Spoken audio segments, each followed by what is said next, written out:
السلام علیکم اسٹوڈنٹ، کیسے ہیں آپ؟ امید آپ سب خیریت سے ہوں گے۔ میں آپ کا ہوں استاد قاسم علی ترابی۔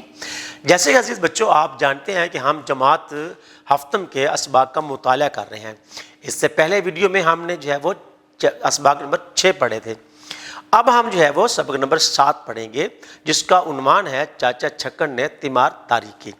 تو اس کو پڑھتے ہیں۔ یہ بڑے مزاح کے انداز میں لکھا گیا ہے اور ان کی وہ عادات و سکنات کو وہ بیان کیا گیا ہے کہ وہ کیسے بچے کی تیمارداری کرتے ہیں، اور یہاں یہ بتایا گیا ہے کہ ایک گھریلو زندگی میں کیا کیا واقعات وہ ہوتے ہیں، اور کس طرح وہ ایک مرد کو جب کام کرنا پڑ جاتا ہے تو وہ کیسی غلطیاں کرتا ہے۔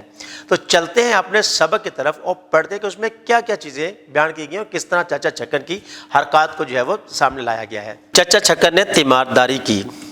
چاچا چھکن دل میں بخوبی جانتے ہیں کہ تیمارداری ان کے بس کا روگ نہیں، لیکن طبیعت کے ہاتھوں ایسے ناچار ہیں کہ ذرا سی بات میں تاؤ کھا جاتے ہیں۔ چنانچہ ایک روز آگا پیچھا سوچے بغیر تیمارداری کے میدان میں جوہر دکھانے پر آمادہ ہو گئے۔ بات کچھ یوں ہوئی کہ پچھلے دنوں للو غریب کو نکلا موتی جھرا۔ شب برات سے اگلے روز ہل ہلا کر بخار چڑھا تو 21 دن گزر گئے۔ ٹس سے مس نہ ہوا۔ گھر میں کام کرنے والی لے دے کے ایک چچی تھی۔ وہ غریب کیا کیا کریں؟ ہنڈیا چولہا دیکھیں، بچے سنبھالیں یا ہر وقت بیمار کی پٹی سے لگی بیٹھی رہیں۔ میادی بخار 3 ہفتے کی محنت نے ادموا کر دیا۔ 21ویں دن بھی آیا اور صاف گزر گیا۔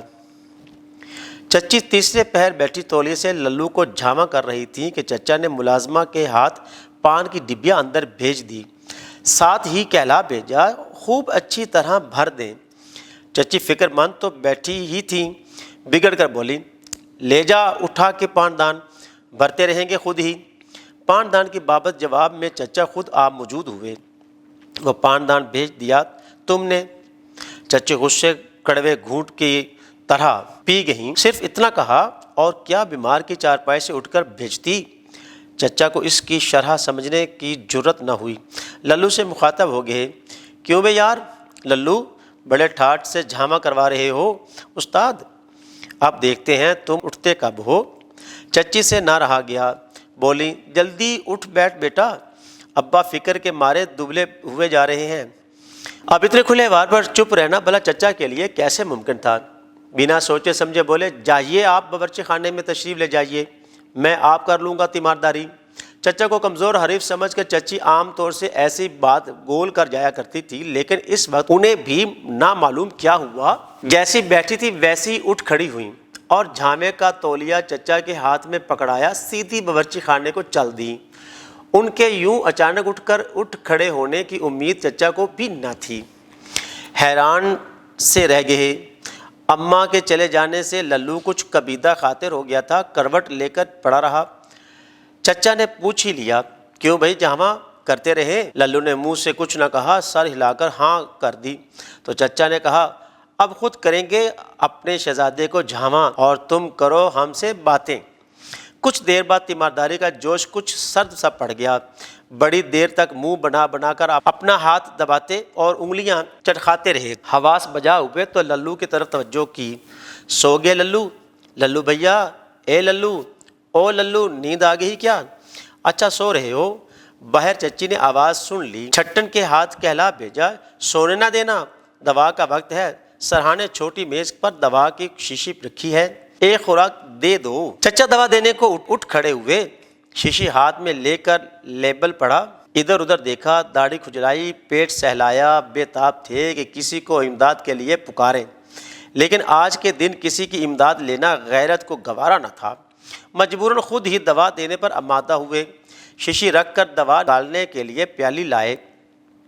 پہلے تو شیشی کو دانتوں میں پکڑ کر کاغ کا پیالے میں انڈیلنے کی کوشش کی، اس کے بعد لاحول کہہ کر کاغ میز پر رکھ دیا اور شیشی سے دوا انڈیلنی شروع کی۔ ذرا سی دوا نکالنی باقی تھی کہ شیشی ذرا زیادہ انڈل گئی، 1.5 خوراک نکل آئی۔ چچا نے پہلے تو پیالی ٹیڑھی کی کہ زائد خوراک گرا دیں، پھر خیال آیا کہیں ضرورت سے زیادہ دوا گر کر خوراک کی مقدار کم نہ ہو جائے۔ چنانچہ ارادہ کیا کہ زائد دوا شیشی میں ہی ڈال کر اطمینان کر لیں۔ پیالی سے دوا شیشی میں انڈیلی، لیکن دوا شیشی میں جانے کی بجائے شیشی سے باہر بہہ کر نیچے گر گئی۔ چچا نے ذرا دیر ہاتھ روک کر سوچا، اب کیا کریں؟ اس کے سوا چارہ نظر نہ آیا کہ پیالی میں جو دوا باقی رہ گئی تھی وہ بھی شیشی میں ہی انڈیل دیں اور سیر نو ایک پوری خوراک نکالیں۔ چنانچہ یک لخت انڈیلی دوا شیشی میں تو ذرا سی گئی، باقی سب ہاتھ سے بہتی ہوئی فرش پر گر پڑی۔ چھٹن کے ہاتھ چچی نے انار کے دانے نکال کر بھیجے تھے، وہ غریب کھڑا دوا نکالنے کا یہ تماشا دیکھ رہا تھا۔ اسے آ گئی ہنسی، سر پھیر کر لال پیلی آنکھوں سے اسے گھورا، بدتمیز کہیں کا۔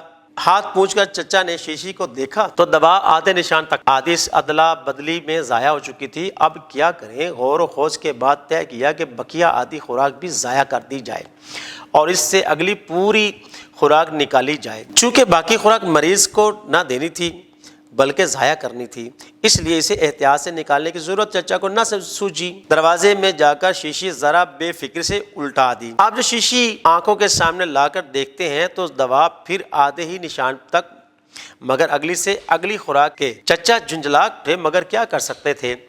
قصہ مختصر، کوئی آدھا گھنٹہ اور 5 خوراکیں ضائع کرنے کے بعد چچا خاطر خواہ طور پر دوا نکالنے میں کامیاب ہو گئے۔ للو کی آنکھ لگ گئی تھی، اسے جگایا، وہ ٹھنکتا ہوا جاگا۔ بچے کے ٹھنکنے اور رونے سے چچا کی تیمارداری پر حرف آتا تھا۔ دبی زبان میں اسے چمکارا اور اس سے طرح طرح کے وعدے کیے۔ چچا چارپائی پر چڑھے، سہارا دے کر للو کو اٹھایا، دوا دینے لگے تو خیال آیا کہ کلی کے لیے پانی تو لائے ہی نہیں، اسے پھر لٹا کر بھاگے بھاگے پانی لینے چلے گئے۔ پانی کی پیالی میز پر رکھ کر پھر چارپائی پر چڑھے، للو کو اٹھایا، سمجھا بجھا کر باہزار دقت دوا پینے پر آمادہ کیا۔ اب جناب نے کیا تماشا کیا کہ پانی کی پیالی تو اس کے منہ سے لگا دی اور کولی کے لیے دوا کی پیالی ہاتھ میں تھام بیٹھے رہے۔ جب اس نے خود ہی ٹھنک کر بتایا کہ یہ تو پانی ہے تو آپ کو اپنی غلطی معلوم ہوئی، ندامت تو کیا ہوئی، اوہو کہہ کر پیالیاں بدل لیں اور دوا کی پیالی للو کو تھما دی۔ خالی پیالی اس کے ہاتھ سے لی اور کولی کے لیے پانی دیا تو اگال دان کا خیال آیا۔ گھبرا کر اگال دانے لینے کو لپکے، بچے کا سر تکیے پر آ گرا، ادھر دوا سے اس کا منہ کڑوا، ادھر لگا سر کو دھچکا، زور زور سے رونے لگا۔ اب کبھی اس کے آگے گلاس کرتے، کبھی اگال دان، کبھی انار کے دانے، مگر بیمار کی ضد وہ کسی چیز کی طرف آنکھ اٹھا کر نہیں دیکھتا۔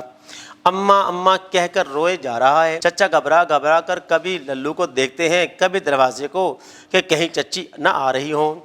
مجبوراً بلند آواز میں کہنا شروع کیا، اب ہم نے تو دوا میں کرواہٹ ملا نہیں دی، ایسی ہی ہوتی ہے ان ڈاکٹروں کی دوائیں، ہمارا کوئی قصور ہو تو ہم ذمہ دار۔ یوں اماں کو بلانے کو جی چاہ رہا ہو تو تم جانو۔ چچی باورچی خانے سے فارغ ہو کر چچا کے پانوں کی ڈبیا بھر رہی تھی، وہیں سے بولی، آئی بچے آئی۔ اتنے میں چچی آئیں، للو نے رو رو کر برا حال کر لیا۔ چچا کے ہاتھ پاؤں الگ پھول گئے، اب ان کے تسلی بھی نہ دی جاتی تھی۔ الگ کھڑے سسمیا نظروں سے اسے دیکھ رہے تھے، منہ تک بات آئی تھی، دلاسا دینے کو ہاتھ اٹھانا چاہتے تھے مگر نہ اٹھتا تھا۔ چچی آئیں تو ان کے حواس بجا ہوئے، بولے آپ رونے لگا، بس دوا دی تھی۔ چچی نے پان میز پر رکھ دیے اور میرا چاند میرا لال کہتی ہوئی لپک کر سرہانے بیٹھ گئیں۔ بچے کا سر اپنی گود میں رکھ لیا اور سہلانے لگیں۔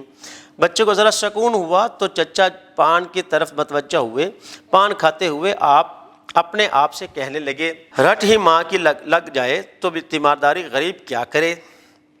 چچی نے للو کے ماتھے پر ہاتھ پھیرا، ٹھنڈا ٹھنڈا تھا، ہاتھ دیکھے تو وہ بھی ٹھنڈے۔ بولی، اے ہے اسے تو ذوف کا دورہ پڑ گیا، پنڈا ٹھنڈا پڑا جا رہا ہے، رنگت بھی تو پیلی پڑ گئی ہے۔